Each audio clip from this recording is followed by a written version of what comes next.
Assalamualaikum warahmatullahi wabarakatuh. Anak-anak, kali ini kita akan belajar tema 2, subtema 2, pembelajaran 5 dan 6. Sebelum memulai pembelajaran, mari kita membaca basmalah dulu. Bismillahirrahmanirrahim.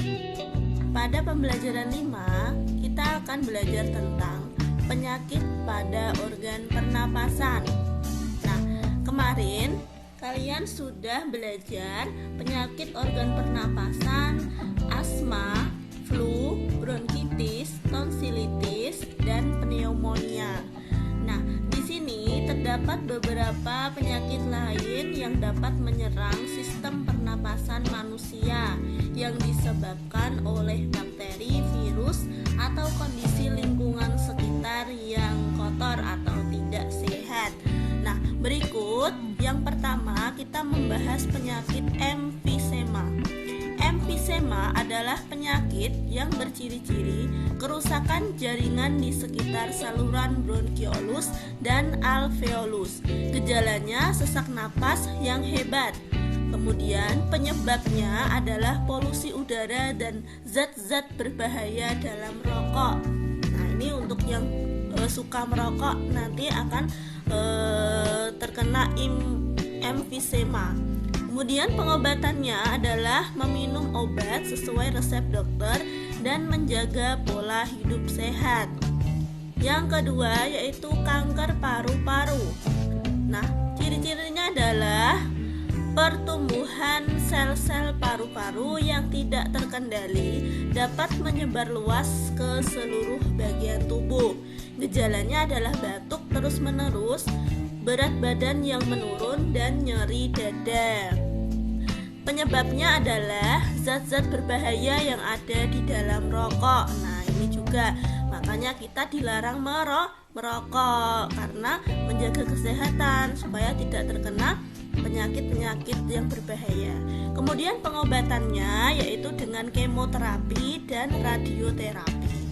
Selanjutnya ada penyakit tuberkulosis atau TB atau juga disebut TBC. Nah, ini adalah penyakit paru-paru yang ditandai dengan munculnya bintik-bintik pada dinding alveolus. Dapat menyebabkan kematian pada jaringan di sekitarnya. Ini juga penyakit berbahaya ya anak-anak. Gejalanya yaitu napas terengah-engah, demam, keringat di malam hari. Penyebabnya adalah bakteri Mycobacterium tuberculosis. Ingat ya, bakteri Mycobacterium tuberculosis. Kemudian pengobatannya adalah minum obat sesuai resep dokter. Nah, itu adalah penyakit pada organ pernapasan yang lain. Selanjutnya yaitu kita membahas tentang SBDP ya, properti tari sebagai pelengkap. Kemarin kalian sudah belajar tentang apa itu properti tari dan fungsinya.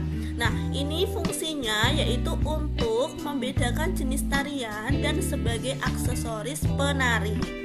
Nah, dengan menggunakan properti penari dapat menyampaikan ide atau makna gerakan dalam tariannya sehingga mudah dipahami dan menarik penonton ya. Jika kalian menonton tari kan pasti seneng toh kalau lihat penarinya itu memakai baju tarian ya, memakai aksesoris-aksesoris yang unik. Nah, itu untuk daya pemikat penonton. Macam-macam tari juga banyak aksesorisnya. Kalau dalam gambar ini contohnya adalah apa? Ini namanya tari kipas ya. Nah, ini membawa kipas, terus ada hiasan kepala, terus ada bajunya ya, baju khas tarian. Selanjutnya anak-anak, dalam pembelajaran 6. Pembelajaran 6 yaitu tentang nilai-nilai penting dalam musyawarah ya. Musyawarah kita mendengar pendapat yang berbeda-beda, bahkan saling bertentangan. Jika ada musyawarah atau contohnya rapat RW atau rapat RT ya, ini juga banyak pendapat yang disampaikan oleh warga. Nah, terus bagaimana cara kita menanggapinya? Menanggapinya yaitu dengan cara toleransi.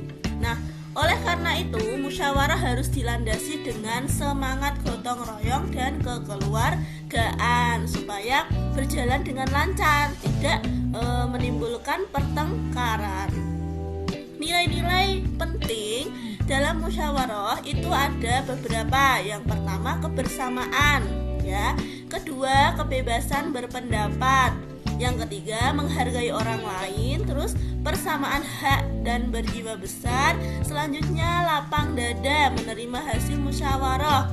Jika pendapat kita tidak diterima, maka kita harus lapang dada, ya, legowo bahasa Jawanya. Kemudian tanggung jawab untuk melaksanakan hasil musyawarah. Selanjutnya anak-anak, kita akan membahas tentang menjelaskan informasi berdasarkan teks. Nah, ingat kembali cara mendapatkan informasi dari teks, ya. Yang pertama, baca dengan seksama. Buat pertanyaan dengan menggunakan kata tanya.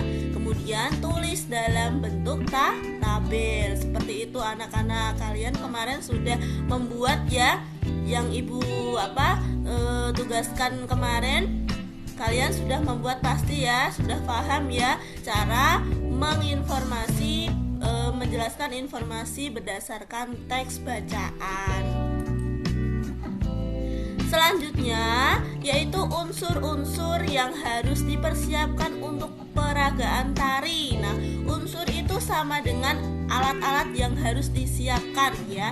Yang pertama itu gerak tari. Ya, gerak tarinya itu harus bagus dan sesuai dengan tariannya. Kemudian properti, ya, seperti baju, hiasan, terus aksesoris. Nah, itu harus disiapkan. Kemudian musik pengiring, ya, musiknya.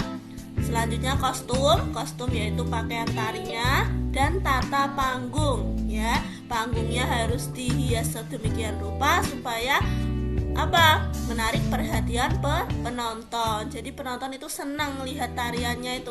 Wah, bagus sekali kalau unsur-unsurnya telah tercapai semua. Baik anak-anak, sekian yang dapat Ibu sampaikan. Semoga bermanfaat. Wassalamualaikum warahmatullahi wabarakatuh.